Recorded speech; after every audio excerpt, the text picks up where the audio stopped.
I'm not even sure how to call this next one. Mike from Rathdrum.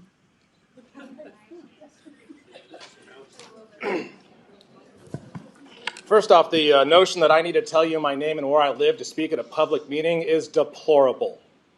The fact that the public is expected to give you all of their personal details to talk at this commission is abhorrent. It's a public meeting. Again, you've taken a page out of the COVID handbook, which is a room seated and slated for 150 people, has 90 chairs set up in it.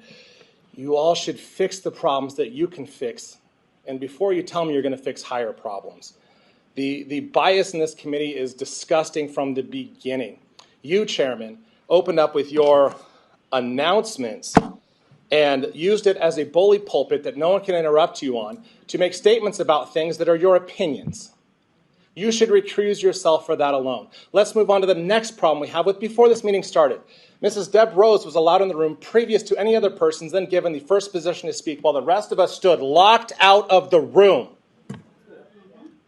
If this doesn't show bias, I don't know what does. How do you allow a person in a public comment section into a meeting prior to everybody else and then lock the door and everybody say, wait your turn, and then take them out of order?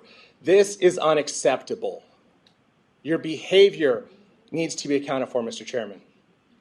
And you can smirk and squint your eyes at me sideways and wonder all these things, but from the get-go, Miss Rose was also not held to your red light, green light standard. The lights were not on for her. They're on for me and everybody else. It's been up so far.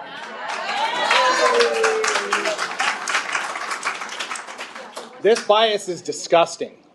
You, chairperson, should have noticed if it was on or off and it was a failure of another person. You're accountable as the chairperson to this whole entire committee and to the public whom you claim to be representing. This meeting hasn't even started yet, and we've run into reasons why you should recuse yourself from that seat, why you should withdraw your recommendation, because your bias is screaming through.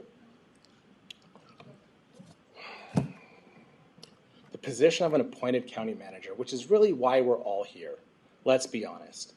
An appointed person has no accountability to the people. You all who are appointed to this committee get to go home and don't bear the burden of the implementation. Or, if we don't implement it, you don't bear that burden. You bear the burden of seeing if this is what the people want. And at every meeting, from its inception, which I have been at, the people did not want this discussion even taking place. They told you this. You ignored them, thus showing your bias. That as a commission being put together by our county commissioners, that there was going to be bias and not listening to what the people had wanted done. That in of itself is abhorrent. That when you hear people whom you should be accountable to as a commission, who appointed you, ignores the voice of the people to offer change, that the people, by their voice and by their showing up to these meetings, which is what this meeting is for, when this room was limited to 45 people, it was abhorrent that it was done in that manner. There was no county, no state mandate to reduce the number of persons in this room. This is just the exact problem we want to avoid. This commission was appointed with no accountability. And here you sit, after being told time and time again, this is not something that our county would like to see done. The voters have shown up and used their voice to save the taxpayers the pain and suffering and the inconvenience of having to come to these meetings, taking time away from our families, our businesses, our livelihoods, to be here to tell you again, we did not want this. The fact that you call us the terrorists, inferencing that we are terrorists, calling us the socialists, calling us these horrible names, you used your time in your announcement section to name call those that oppose you is abhorrent. You should recuse yourself from this committee for that alone. Any committee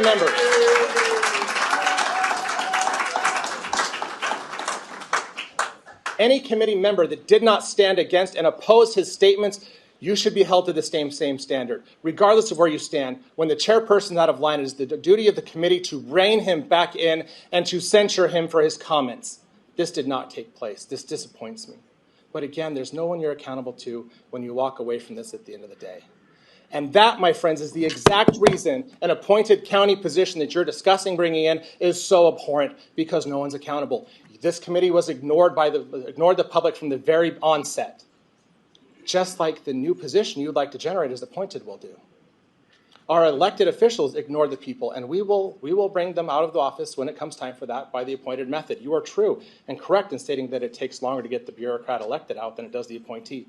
But the fact is, you can get that root out. You can take that out by the roots and get that weed out of the problem. So my friends, I appreciate your time.